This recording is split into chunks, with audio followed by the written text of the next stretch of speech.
Hello everyone. Today's commentary will be a bit shorter and, well, obviously because it's New Year's, and I'm featuring the Missouri, which has quickly turned into one of my most enjoyable battleships, mostly because of how aggressive I can play with this. I've often mentioned that one of the reasons I rate this ship so high above the Iowa right now is simply because of the aggressive playstyle it supports thanks to the radar. The radar alone makes it so much better at any sort of aggressive plays, and that's just something I've embraced, probably a bit too much honestly. I'm already way too over-aggressive when it comes to battleships, but the Missouri in particular is a ship where I just go stupidly ham with, and I mean, when it works incredibly well, but there are definitely times when it doesn't work, and I probably shouldn't. Anyway, uh, there's probably a lot of you going to be asking about 0.6.0 captain perks, and if you follow my stream at all, then you should be aware that I've been playing a lot on PTS the last couple of days. I've been testing a bunch of different builds. I've basically gotten every single ship to T10 on PTS, and I've been testing all these different T10s with different builds to see how they work and what kind of perks I would like to go for, getting 19-point captains on all of them to test it out. And I will be making a preview, I guess. I can't really make a proper commentary or a review of the upcoming perks because we don't know how much they will change from PTS to live. So, but I will be making a preview of the upcoming captain perks, what I think of them, what I consider are strong perks, what I consider are weak. Is this Atlanta really trying to angle against me? I mean, really? I admire the effort, but Atlanta armor is literally paper. You can't angle against Missouri. Yeah, that's pretty much. That's what happens when you try to angle in an Atlanta. I mean, I admire his bravery, but perhaps not his intelligence or his game sense right there, because you can't angle against anything in the Atlanta, which is one of the reasons why, of course, I don't rate that ship very high. Okay, now he's stopping and it looks like, is he reversing? Okay, that's once again, poor guy. Well, perhaps he learned a very valuable lesson today when it comes to angling against battleships in Atlanta, as in don't do it. Okay, so there's an Akatsuki and a Benson here. How many DDs do they have? They have 4. Well, sorry Mayhem, but I really don't care that they have a million DDs. I want to go in, I want to go ham. It's fighting time, it's fighting mode. You either help me or you get out of the way. Only 2 overpens sadly on the Benson. And oh, there's still another DD. Let's radar him, scare the shit out of him. Oh, it's a Mayhem. Torps incoming. Need to be dodging them. They don't seem to have any other ship supporting them though. The Atlanta was the only thing supporting all these DDs. So ultimately, what they really have is torpedoes. Like, their tool right now is torpedoes, and they need to hit me with the torpedoes in order to stop me. And I don't intend to get hit by the torpedoes. My plan is to avoid them as well as possible and just go ham.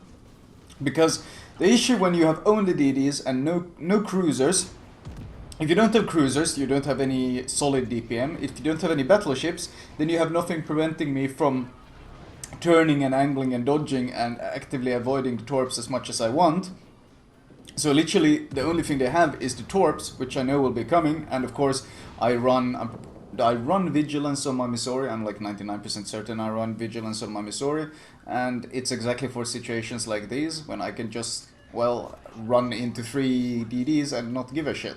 Hell, the Essex is here. I guess he thought these 3 DDs would slow people down, and I mean, I guess most players would panic and slow down and run away when it comes to facing DDs, but for me, when I see DDs in my Missouri, I think, hey, free XP.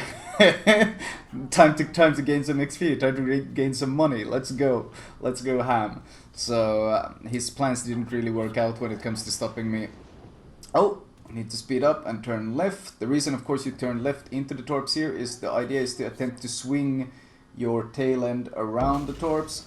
They did clip me with 1 torp, but I got the secondary kill on one of those. I'm being clipped by one torp, I don't really care too much. I can use my heal now, and of course it's still go time. Meanwhile, on the other side, somehow my team has been losing. Actually, we lost one ship on this side, but on the other side they've lost, I think, 2. I don't really understand how, considering 3 of their DDs were on this side and they got overrun. Well, not much we can do.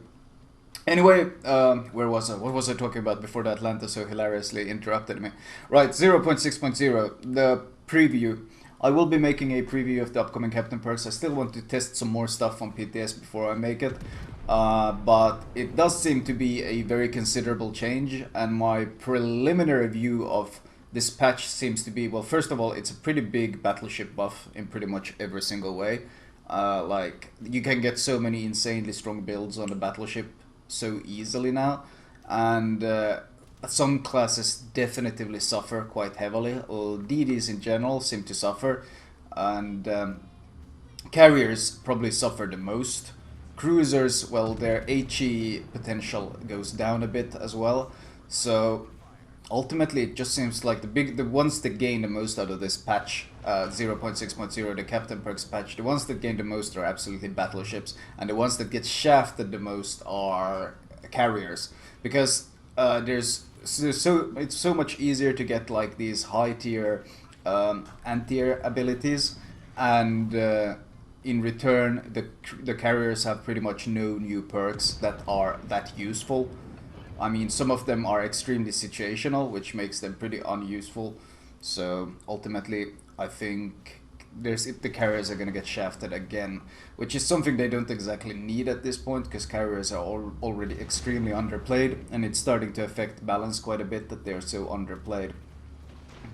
I tell these DDs to smoke me, and one of them actually says he will, which is why I spank spank. It's why I spam thank you. Sorry about that, Freudian slip. Anyway, of course, in return I provide them with AA cover. Having a Missouri smoked up like this, I of course run AFT on this ship, so I have a pretty huge AA bubble that I provide for these DDs. So I'm pretty much, with the help of the carrier, I'm shredding all these planes that try to harass them. And well, smoke means I can sit here and, well, not only will my repair come off cooldown, I can deal some damage, I can protect them from the planes, and of course we can secure the objective, which is something we need quite dearly. I focus fire each of the squads that head our way. Of course, for those who aren't aware how to do it, you just hold down Control and you click the squad and it gets focused. Even if you don't have manual AA, focus firing squads gives you 30% additional DPS, which in situations like this is quite nice. It's tier 9 planes, but I'm a tier 9 battleship, and the Missouri, just like the Iowa, has insanely good anti-air, so they pretty much just melt away. Kinda wanna make use of this smoke as long as possible, since it did drop it for me, but we have no vision whatsoever right now. No one is scouting. Our carrier is doing the scouting for us now, it seems. Oh, there's the Friedrich der Große. He's burning to death. Or is he? I'm just gonna secure it just in case. I don't want this guy healing up and becoming a threat again, because he can heal up a lot. That's an easy, if he's taking fire damage, he can heal up 15-20k HP, so rather just wreck him so he doesn't return and become an issue. So they still have Colorado, Otago pushing on that side. Well, I think it's time to continue our push. Our team on B has been continually running away. Who cares? They can keep running away all they want, because I'm gonna continue pushing them from this flank. See if I can get some hits on the Essex. That guy has gotten pretty damn lucky when it comes to me shooting him. I haven't gotten a single citadel on that Essex, which, considering he's been providing me with a lot of broadside, you'd expect some citadels. Wow, really? Again? 2 weird overpens that did a lot of damage. Like, those damage indicators are so buggy, or hit indicators. They really make no sense. You get these huge overpens that deal 6k damage, and sometimes you get pens that deal 0 damage and so forth. There's a lot of glitchiness when it comes to how those penetration or those hit markers work in general. And these days, well, I just take them with a grain of salt. Sometimes they show the correct things, sometimes they seem to show exactly what they want to show. Okay, that was... What happened to the penetration? I saw the 4 overpen damage being counted, but I didn't see the penetration damage being counted. Interesting. there's a lot of speculation of what exactly causes the 0 damage penetrations. Some say, or some theories are that you hit modules and the module gets destroyed and that absorbs the penetration. Other suggestions is that you're penetrating the torpedo belt and that counts as a penetration, but then the shell shatters on the hull itself, so it does like 0 damage or bounces on the shell itself, but because it penetrated the torpedo belt first, it counts as a penetration anyway. Bombers coming for me, that's less than nice. I'm turning away, of course. You never want to give bombers an easy drop across your ship, rather force them to drop like sideways across your ship like that. Because if you're a carrier like this guy uses auto drops like most US carriers in general tend to do, well then he's just gonna get a bunch of misses instead of scoring any hits, and in return he's losing even more planes because of course I focus forward and fire. Of course, one fire, you never repair one fire. Why would you? That's completely stupid. And I'm continuing harassing this Essex at this point, and I'm continuing pushing.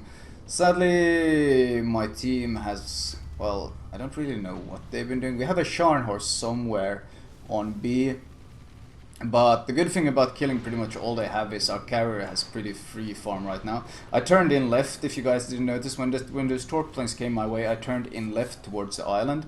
And that meant if he auto-drops me, he drops his torps into the island. So against potato carriers like who do this kind of stuff, well, it kind of wrecks them.